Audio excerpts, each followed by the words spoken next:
Menteri Desa dan Pembangunan Daerah Tertinggal Yandri Susanto disorot karena menggunakan undangan resmi kementerian untuk acara pribadi. Dalam undangan tersebut ada kop dan stempel resmi kementerian untuk acara peringatan haul kedua ibunya, Hari Santri dan Tasyukuran. Kegiatan itu mengundang kepala desa, sekretaris desa, staf desa, ketua RT, RW, kader PKK, serta posyandu yang ada di Kabupaten Serang. Tangkapan layar undangan tersebut pun beredar luas di media sosial. Bahkan, mantan Menko Polhukam Mahfud MD juga turut mengunggahnya di akun Instagram pribadinya pada Selasa 22 Oktober.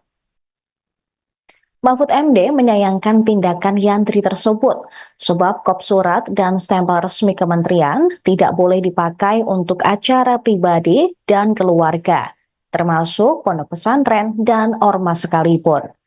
Setelah viral, Mendes PDT Yandri Susanto mengakui kesalahannya dengan membuat surat undangan kop dan stempel resmi kementerian untuk peringatan haul kedua ibunya.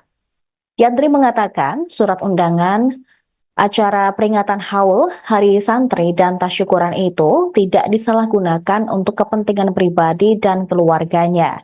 Dia pun berterima kasih kepada mantan Menko Polhukam Mahfud MD yang telah mengkritik dan mengingatkannya.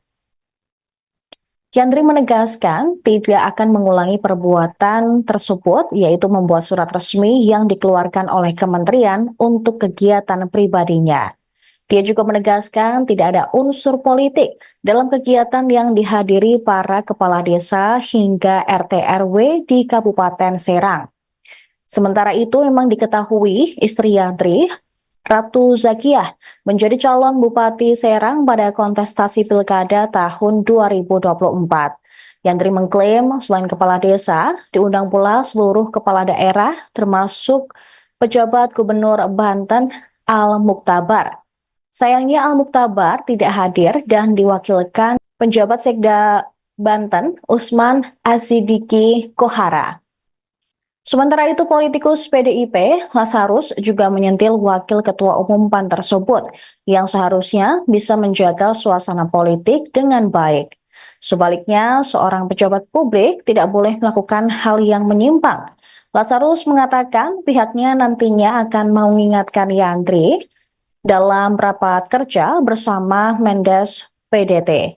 Menurutnya, lembaga legislator akan menjalankan fungsi pengawasan. Dia berharap para pejabat publik tidak membuat kontroversi di tengah masyarakat, apalagi mereka baru saja dilantik oleh Presiden Prabowo. Download Tribun X sekarang, menghadirkan lokal menjadi Indonesia.